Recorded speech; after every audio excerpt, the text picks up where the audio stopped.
From the Kennan Institute in Washington, D.C., welcome to Kennan X, a podcast on our never-ending quest to understand Russia, Ukraine, and the surrounding region. I'm your host, Jill Dougherty. For me, and probably for many of our Kennan X podcast listeners, the image of Americans and Afghans being airlifted out of Kabul this August as the United States officially ended its 20-year war in Afghanistan immediately recalled another military exit from Afghanistan 32 years ago. Armored vehicles with soldiers on top, waving red flags of the Soviet Army, rumbling across the bridge over the Amu Darya River that flows between Afghanistan and Uzbekistan. Their war, like the Americans, was over too. And just as it stirs strong and sometimes contradictory emotions among today's Americans, the Soviet war in Afghanistan left an indelible mark not only on a nation that would collapse less than 3 years later, but on today's Russia. To try to understand this historic moment, I turned to two experts who have shared their insights with people who attend Wilson Center events. Bismillah Alizadeh, who himself is Afghan, and the Wilson Center's Michael Kugelman, an expert in South Asia. So, Bismillah Alizadeh, thank you very much for doing this. I understand that you are in Afghanistan right now? Yes. Mm-hmm. Are you safe? Well, for people who've been very vocal against the Taliban for the past years, the feeling of safety is something very rare these days. I myself, I am hiding in my home, and basically, physically, I don't feel safe. That's why I don't venture out.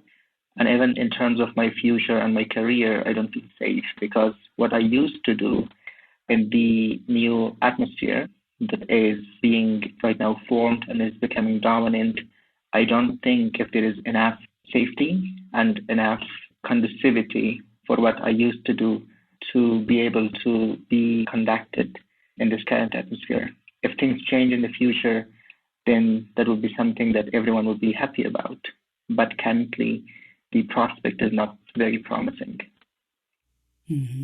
And just so our listeners understand, what did you previously do? What is your field? I was an opinion writer, a researcher, and a civil society activist and worker. So I used to work with this think tank, a research organization that is focused on promoting democracy, promoting research, promoting policy research and critical thinking, and at the same time, empowering women and youth in terms of honing their abilities and their skills in the area of writing and research. So that was what I was doing, and I was publishing. I was a researcher myself, focused on terrorism, security, and Afghan politics for the past 5 or 6 years. Tell me a little bit about that new atmosphere, as you put it, because the reports that we're seeing here in the United States are very contradictory about the Taliban. Officially, their leaders say, well, we will respect human rights, we will respect women's rights, we want the help of the international community. On the other hand, there are reports coming in from the field of previous behavior by the Taliban when they were in charge, killing people, executing people, forbidding music, etc. So do you have any idea of where this is going, how they will conduct their leadership of the country, and why is it so contradictory? Well, the important thing for us is to right now bring the spotlight squarely on what the Taliban are doing right now. Of course, it's very evident, it's very clear that the past record is very, very grim. The past record is very horrendous, and it's very shocking. And that's, of course, not acceptable to anyone, not to the people in Afghanistan, not to the region, and not to the world. But the point is that since the past month or so, in the past 2 weeks specifically, that the Taliban have been literally in power in Kabul and elsewhere in the country, we have seen documented cases outrageous cases that have outraged human rights organizations, that have outraged the United Nations Security Council.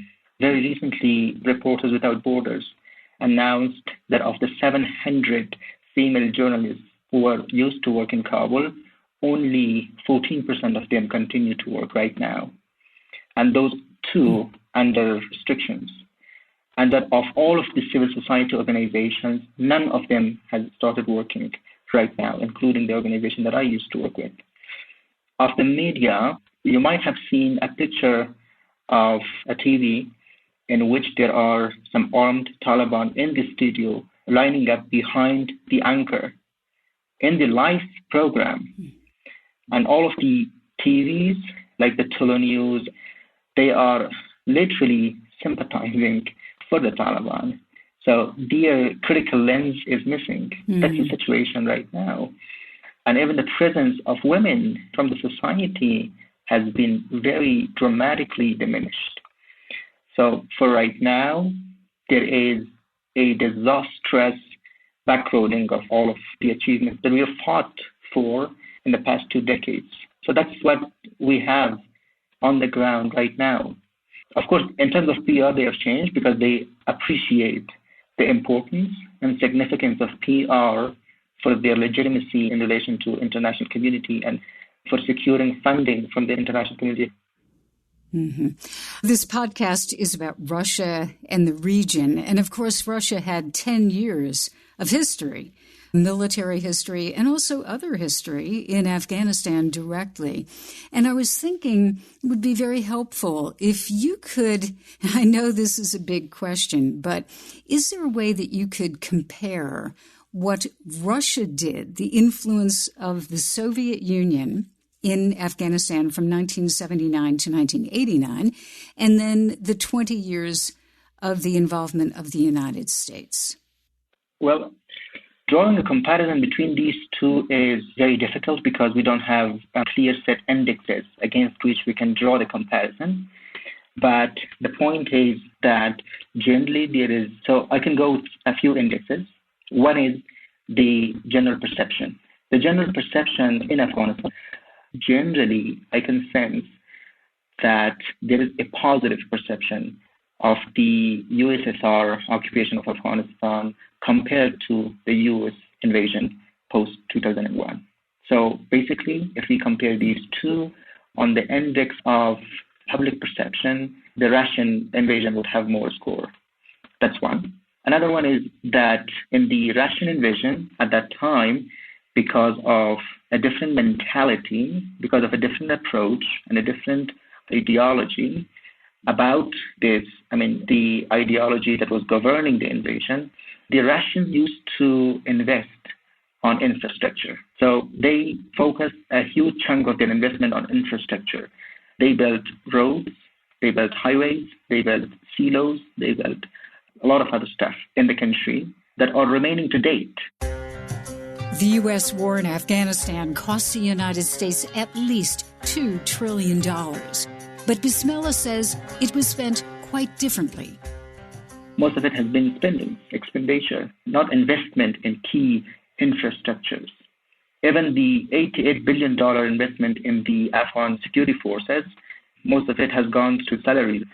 So basically, that's another index against which we can compare it. And to myself, it's very important to also compare it in terms of the withdrawal.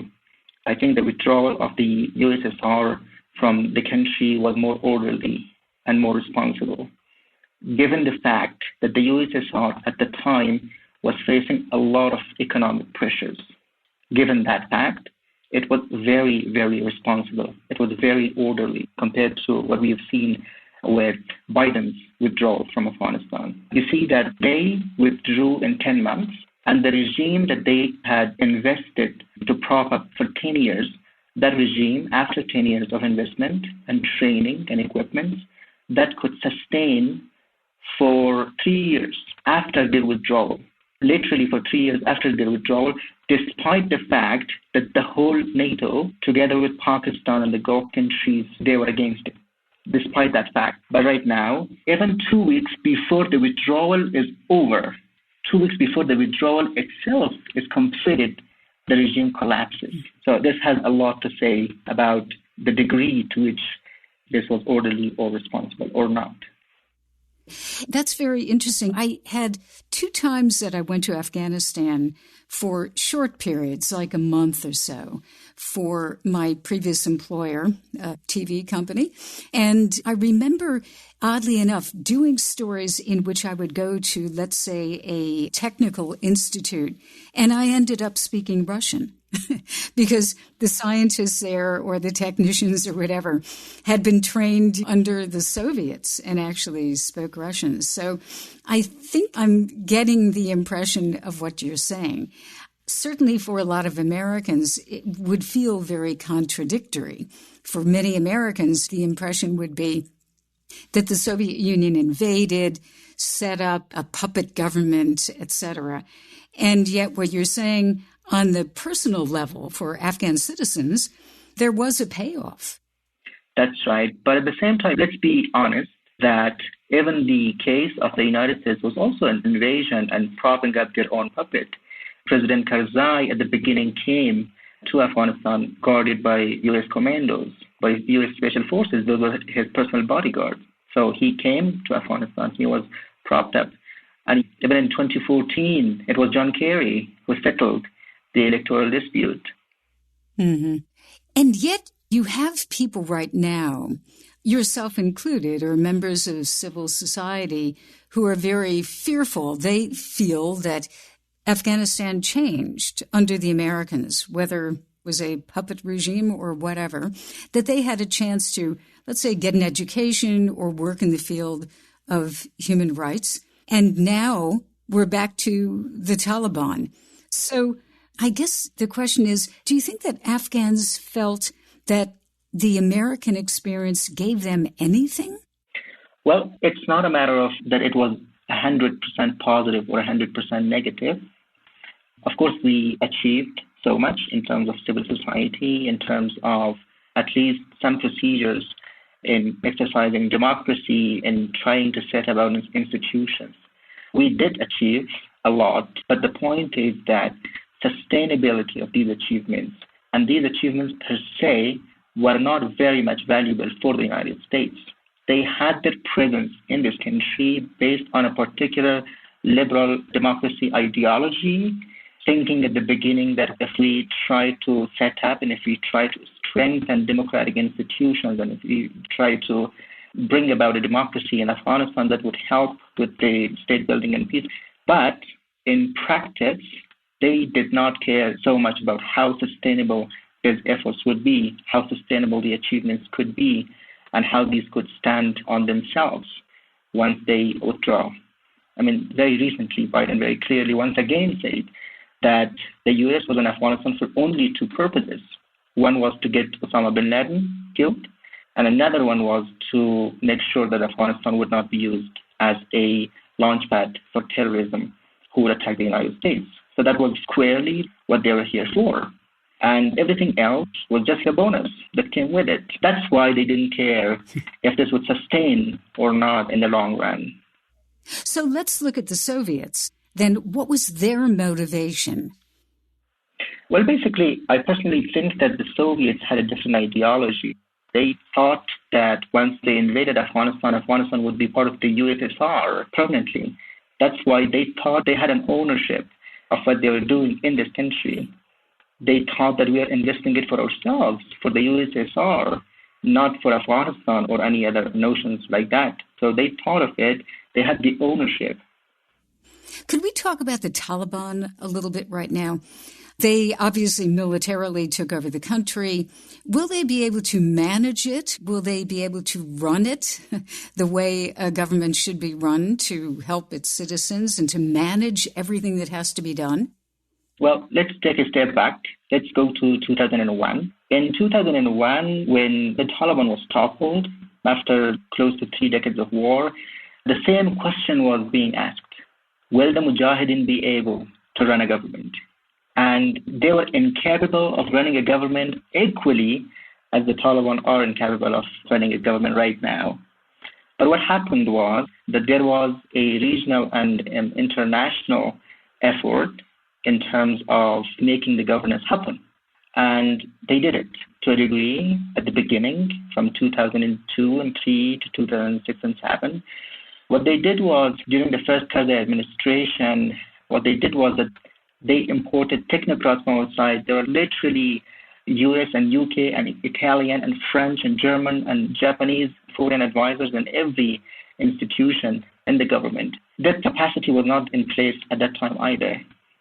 So for right now, the Taliban themselves are unable. In every respect, they're unable to govern. They have no notion of what governance is. They have no notion of what service is, what service delivery is. They have no notion generally other than they've been just fighting. They are good in the art of fighting, but they are not good in the art of governance and service delivery. And they even more disastrous than that is that they don't have a clear concept of the citizen-state relationship, and that is very crucial for governance. They don't have it, but if they are smart enough, I think then that incapacity, that lacuna can be filled with others. In the past 20 years, there have been a lot of technocrats and a lot of specialists, skilled people trained in Afghanistan. There are foreigners who can, from Afghan diaspora, from international organizations, who can come and help them in setting up the government and trying to help staff run.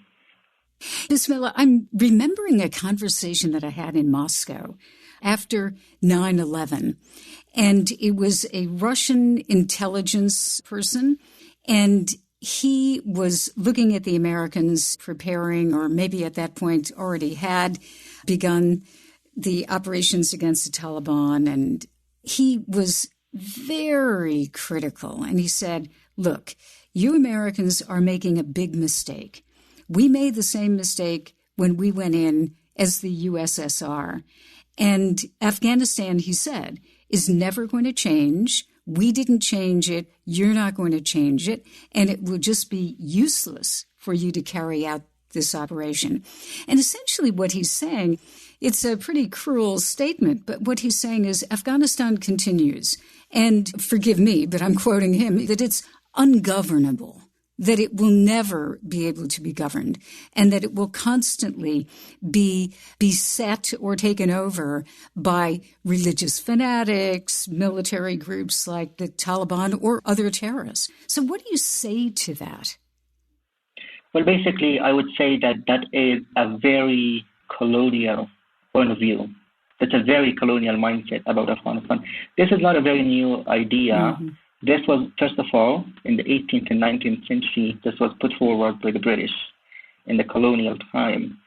So it was first the British in 1842, and then later in 1880s, who said the same thing. They said Afghanistan is ungovernable. Mm-hmm. But the point is that when you say Afghanistan is not governable, what is your definition of governing Afghanistan? That is very important, because from the point of view of an invading army who wants to govern, that is a different definition of governing a nation than from the point of view of the people who are living in that country. It's not that it's not governable, but it's that we do not have the right approach. We do not set up the right institutions in this country. That's why it doesn't work. But it's not that there are certain people in the globe who are not governable. There are certain people in the globe who are governable. There are certain people who are civilized and know what governance is. And there are uncivilized people who are always opposed to governance and political order. That's not the case. That's very unfortunate and very disastrous colonial thinking. Even in 2001 and 2002 in the United States, and they came into Afghanistan, they did not want to change. I mean, up until 2007 and 8, they didn't have any program, any agenda for setting up an army or whatever in the nation building. So they didn't want to change anything. The United States hubris, its arrogance was hit at the time. And the United States just wanted to show to the world that I am not intimidated by a terrorist group. I can act. So it was a projection of power for a while. It was just a projection of power by a superpower to just show to the world that it's not intimidated by this. And at the same time, to use this opportunity to be under the nose of some of its arch rivals. like China, Iran, and the Federation of Russia. So it was not a matter of trying to help Afghans to be governed, trying to set up governance whatsoever. Uh-huh. How do you think that China and Iran will deal with this? Will they exploit it, try to get involved? What will they do? I think, yes, this has been a dream coming true for China particularly. Since 2013, China has been trying to be a regional and then a global hegemon, trying to redefine and re-engineer and restructure the world order.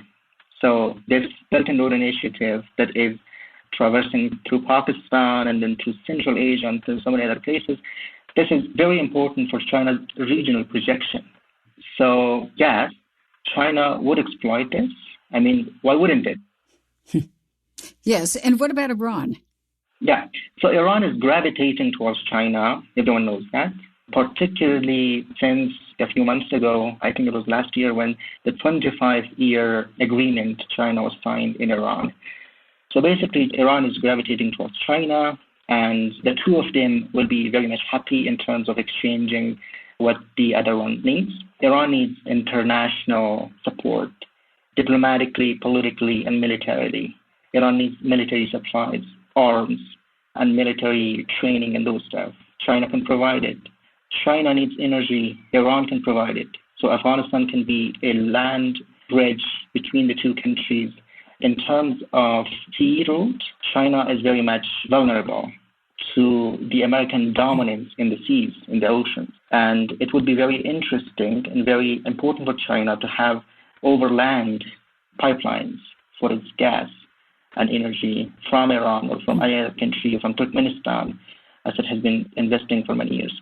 So this would be a very God-given opportunity for China and for Iran.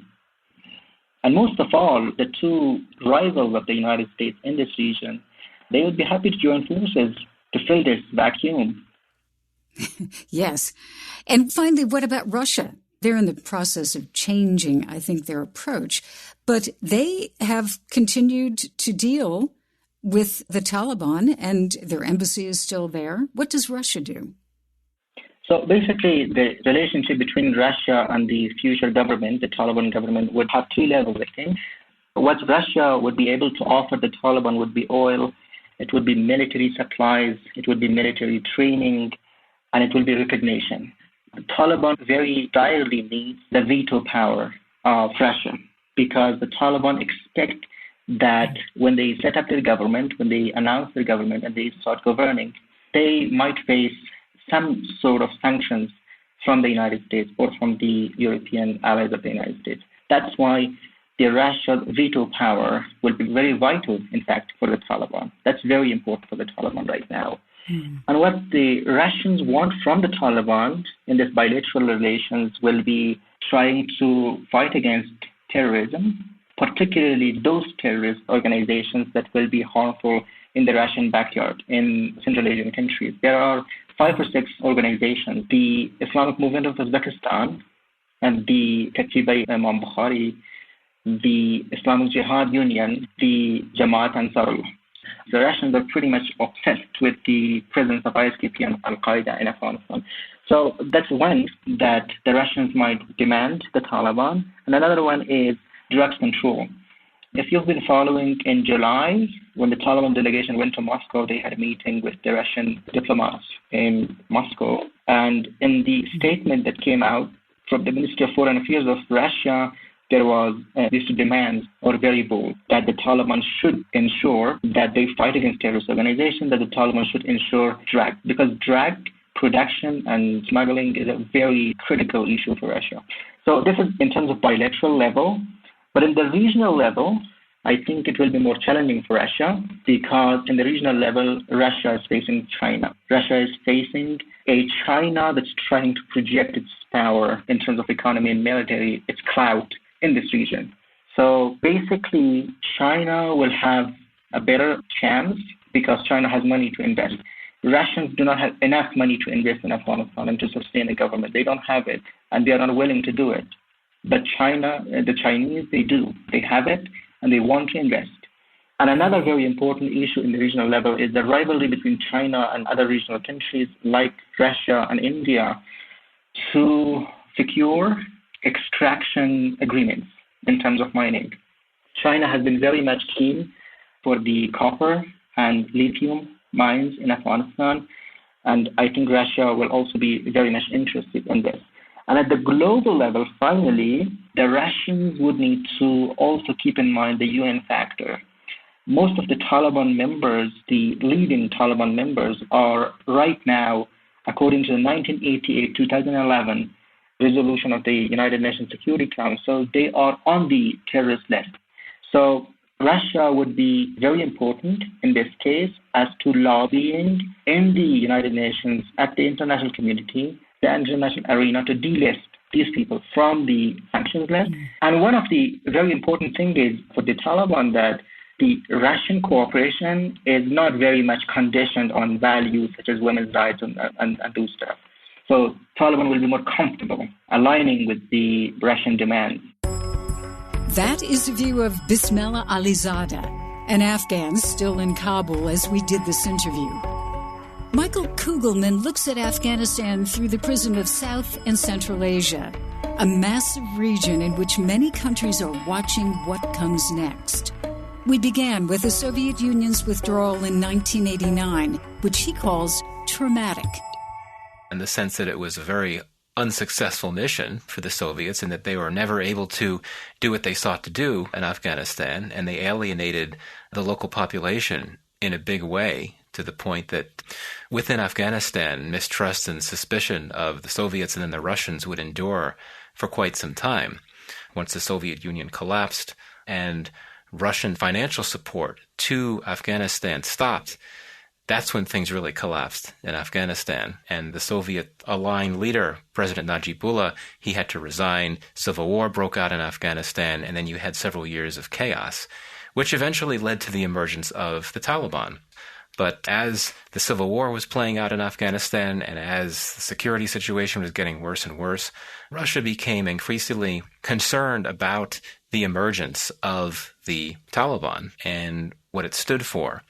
So Russia ended up providing support, backing to the major anti-Taliban alliance, we could call it, the Northern Alliance, so to speak. And this is a group, of course, that received backing from a number of external players, India and Iran as well. But of course, that was only limited in the sense that the Taliban was eventually able to take power, and it held power for several years. And then once U.S. forces entered Afghanistan in 2001, Russia was clearly watching and waiting, wanting to see what would play out. And I think that initially in those years when, as you know, the relationship between Russia and the U.S. was not nearly as fraught as it is now, I think that there was a sense of hope that the U.S. and its allies would be able to bring some modicum of stability to Afghanistan as the rivalry deepened between the U.S. and the Russians. At this point, Russia became very concerned about the U.S. footprint, the U.S. military footprint. So things would evolve to a point over the last few years where there was really, I think, a paradox in how Moscow regarded the U.S. presence in Afghanistan. On the one hand, though it wouldn't admit this publicly, it welcomed the modicum of stability that the U.S. military helped bring, because by having U.S. forces on the ground, it enabled U.S. forces to train and advise Afghan forces and put them in a better position to push back against the Taliban. It enabled the U.S. to carry out counterterrorism activities against ISIS. So in other words, not that the U.S. was a wholly stabilizing force in Afghanistan, it was not, but it did prevent more destabilization. And that was something that Russia would not have wanted, more destabilization. But of course, on the other hand, Russia wanted the U.S. to leave because it knew it would gain a strategic victory if U.S. forces were to leave.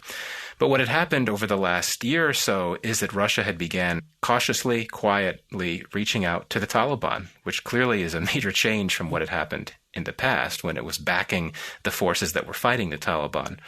And for Russia, its goals, its objectives were very simple. It wanted terrorism problems to be dealt with in Afghanistan.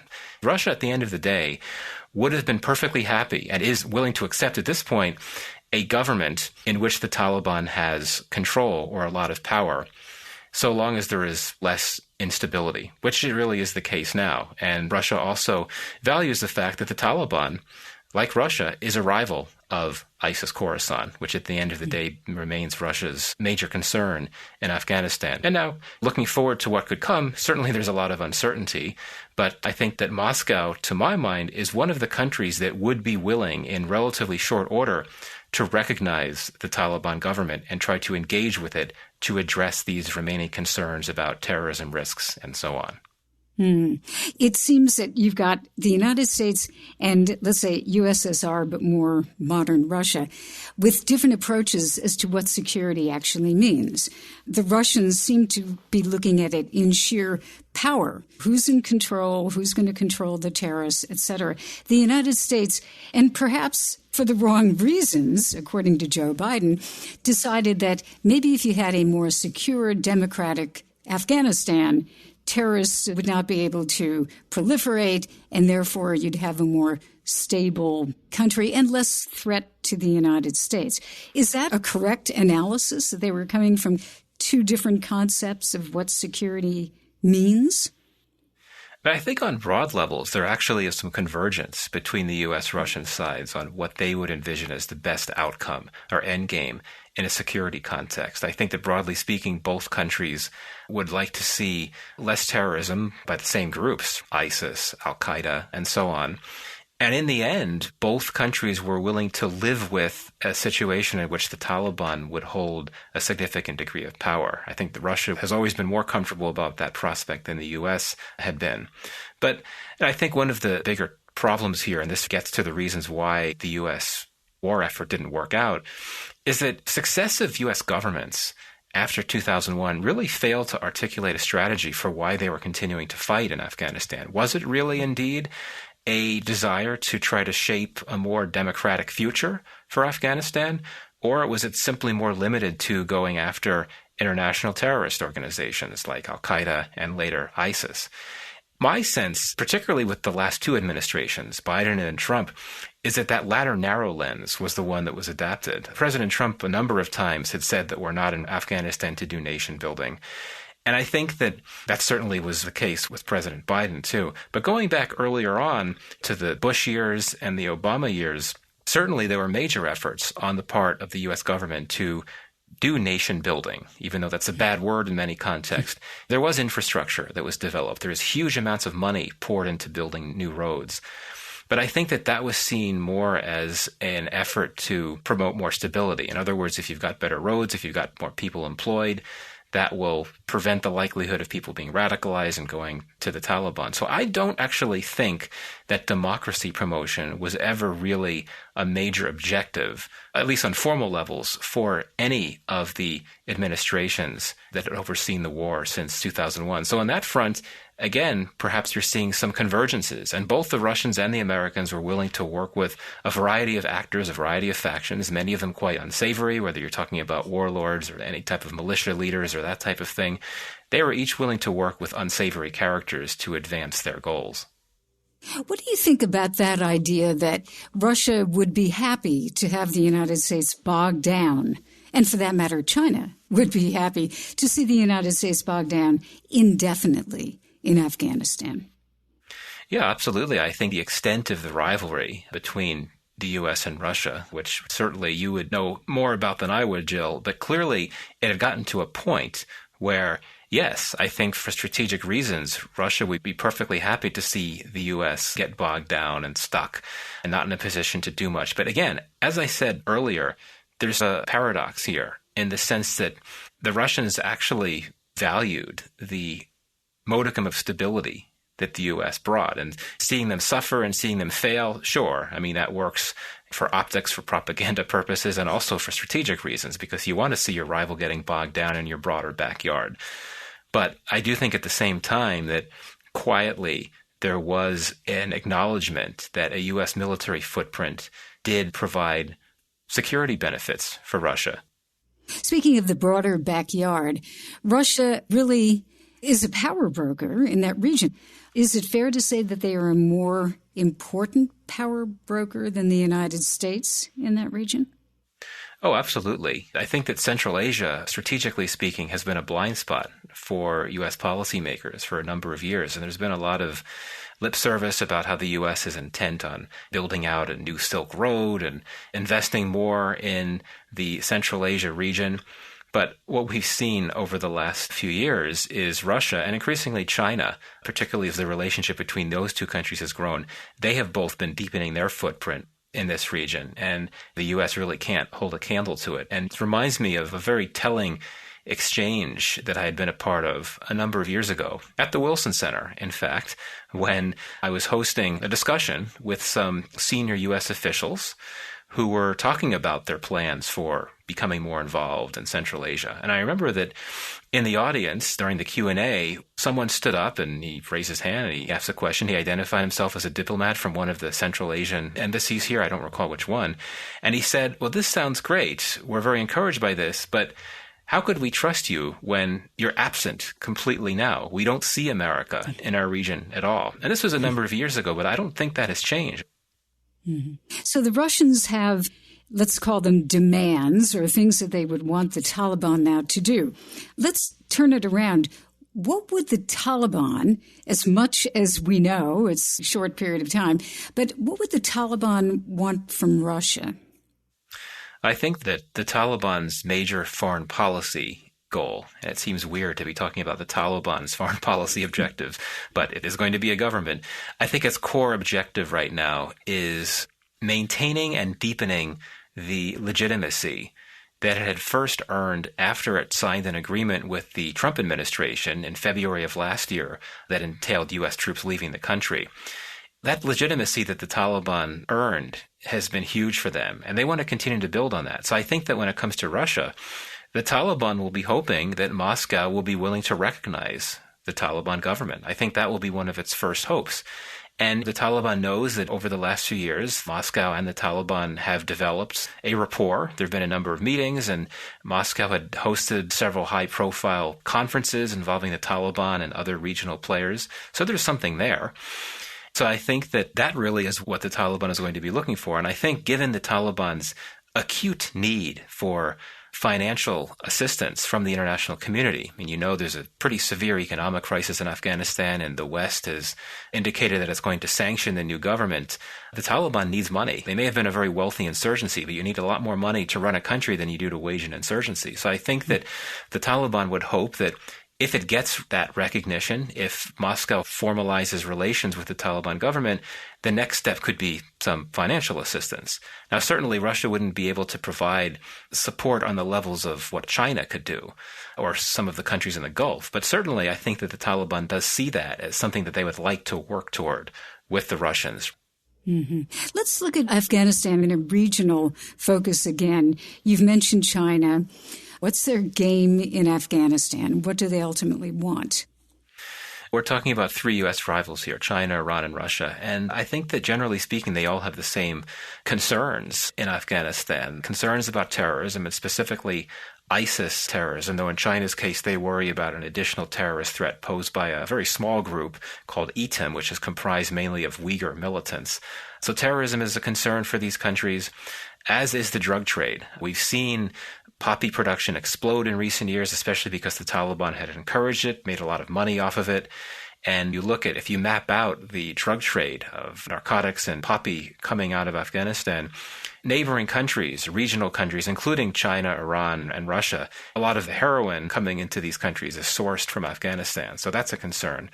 And then the refugee issue is a big deal. Now, Iran, it's particularly concerning just because Iran is the country that borders Afghanistan to the west, of course. And historically, many Afghan refugees have gone to Iran. Other than Pakistan, there have been more Afghan refugees in Iran than any other country over the years.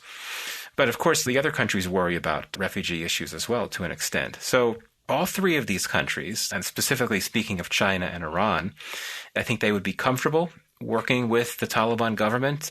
Final point, China has a very strong desire to bring investments, infrastructure, into Afghanistan. Contrary to some observations and commentary, China has not been a major economic player in Afghanistan over the last 20 years. It's interesting because China is perfectly happy to bring its investments into volatile, unstable spaces, but it's always been very cautious in Afghanistan. It hasn't done much there. But now that you have a government led by the Taliban, with the war, at least for now, over, that gives China a major opportunity to get assurances from the Taliban that it'll be okay with China bringing infrastructure projects in, which I'm sure it would be, and then it has an opportunity to add to its Belt and Road Initiative by coming into Afghanistan, such a key country geographically because it links Central Asia and it also is linked to the Middle East. So I think that one major change that we could see in the coming months, unless things get out of control in Afghanistan and violence and war returns, is that I think we will see China slowly but gradually becoming more of an economic player in Afghanistan. And Russia, with its growing relationship with China, I imagine would want to find ways to be a part of that. Mm-hmm. And then if you look at the relationship between Russia and the United States, how does what now has transpired in Afghanistan affect relations between the two countries? Well, it's interesting that despite their rivalry and their tensions, I've been heartened by the fact that both countries have been willing to decouple their bilateral tensions from important regional diplomatic efforts in Afghanistan. So in recent months, for example, there have been a series of meetings involving what's called the Troika 3 group, which involves the U.S., Russia, China, and Pakistan. So it's not just Russia, but the U.S. is working with China in this context. And I think that's significant because it highlights the fact that there are some shared interests between the U.S. and Russia in Afghanistan. Again, focusing on that issue of terrorism, these concerns about ISIS Khorasan. Both Russia and the U.S. worry about them a lot. But I think that it would be unrealistic to think that you could generate new pathways for cooperation between the U.S. and Russia on, say, working with the Taliban to try to help it go after ISIS Khorasan on the battlefield. Because at the end of the day, the U.S. has essentially left Afghanistan at this point. It's not really a player there anymore. Its military presence is gone. It's going to try to continue to be engaged to the extent that it can, but so long as it doesn't recognize the Taliban government, and I don't think it will anytime soon, I think that will limit the leverage and the footprint that we can expect from the U.S. in Afghanistan, and I think that will make it more difficult for it to work with Russia. But I think it is important, even when you have these deeply embittered, hostile relationships, to try to carve out some safe spaces where you can actually have some reasonable discussions and debates. And I think on the U.S.-China side, you look at climate change potentially as one of those areas. And I think with the U.S. and Russia, it is Afghanistan to the extent that both countries really are concerned about the ISIS-K threat. And of course, that has been, I think, even more so after you had this recent tragedy where 13 U.S. soldiers were killed in an ISIS-K attack. ISIS attacks in Afghanistan had rarely targeted Americans or U.S. troops. So this was a rare case where that group staged a deadly attack on Americans. That'll make the U.S. recognize even more that it sees eye to eye with Russia on this ISIS-K threat in Afghanistan. Mm-hmm. And that, in a way, raises the question of whether the Taliban, now that they are in power, can actually maintain that power. And as we began this conversation, whether they can actually run a country. I mean, there are questions. There's a lot of brain drain right now. People who are technically proficient, IT people, anything, most of them either have left or want to leave. How are they going to be able to realistically run the country? Or could it just devolve into civil war? Yeah, you're absolutely right. It will be very difficult for the Taliban to consolidate its power and to run the country. I think it would be unrealistic to think it could be otherwise. Several reasons why. One, the Taliban does not have experience with running a country. I mean, it does to an extent when it controlled a good part of the country in the 1990s, but it controls much more of Afghanistan now than it did for that period in the 1990s when it was in control in Kabul. And its brand of governance back in the 1990s didn't involve having folks sit around a table and discuss economic policy. It entailed the use of draconian forms of justice. It entailed terrorizing people. It didn't involve reasoned, judicious use of macroeconomic policy, for example. Delivering basic services has also been something that the Taliban has struggled with. And if you look at some of the areas in Afghanistan that have been controlled by the Taliban in recent years, and really even in recent months, There's clear cases that they really struggle to know what they're doing. Another factor is that there is a very severe policy challenge right now, that being the economic crisis, which had been in place well before the Taliban took over, but it's gotten worse in recent weeks, and it's going to get even worse given that the Taliban government will not have access to almost $10 billion in foreign reserves because the U.S. and the West have cut that off. And then it's also going to be distracted by terrorism. I think that ISIS-K, which again is a rival of the Taliban's, is going to want to try to stage more attacks to prevent the Taliban from consolidating its power. So clearly, if Afghans, who already are in many cases very concerned, anxious, worried about this Taliban government and don't trust it, don't trust the Taliban, if they see the Taliban struggling to deal with this economic crisis, if they see it struggling to rein in these terrorism problems, they will resist. They will take to the streets. They're not going to be cowed by the Taliban's repressive uses of control and so on. But yes, to your point about brain drain, that's another critical factor here, that the very skills and the very types of people that the Taliban needs the most right now, technocrats, economists, even those that could operate aircraft, all of these aircraft that the Taliban have inherited and have never used before, a lot of those people have left because they didn't want to stay. So that will pose an additional challenge for the Taliban. So, what comes next for the country that over the past 4 decades has seen 2 military powers come and go? I asked Bismillah Alizadeh, has anything really changed? Some people I've spoken with say, in spite of everything, Afghanistan is a different country from what it was 20 years ago, and that people do, at least in the big cities, they have cell phones, they have access to the internet, they are different, even psychologically, technologically, etc. Do you agree with that? Is it a different country? And could, let's say, this time with the Taliban be different in terms of what the citizens themselves could demand of the government? Well, basically, I would say that, yes, the proposition is correct that Afghanistan is a different country compared to 2001. But then the conclusion that we are drawing from this is not very much correct. The point is, of course, the society is different right now. They are more demanding in terms of their rights, and they are empowered in so many cases. We have very powerful media, we have journalists, we have science organizations, and so on and so forth. But the point is, the Taliban is not the Taliban of 20 years either. The Taliban have also changed. And the prospects that they have, the possibilities that they have also changed. If Taliban are very close with China, the Chinese, they have a hugely valuable experience in terms of cracking down on social media, on everything. They have this technical expertise in the world in terms of the firewall and everything. So if that is with the Taliban, if the Taliban has a very close relation with China, they can do a lot to repress. And there is a huge potential in the whole region. Pakistan, they are very much inclined to support the Taliban in terms of cracking down on media, cracking down on various platforms and various ways in which people express themselves and their dissent.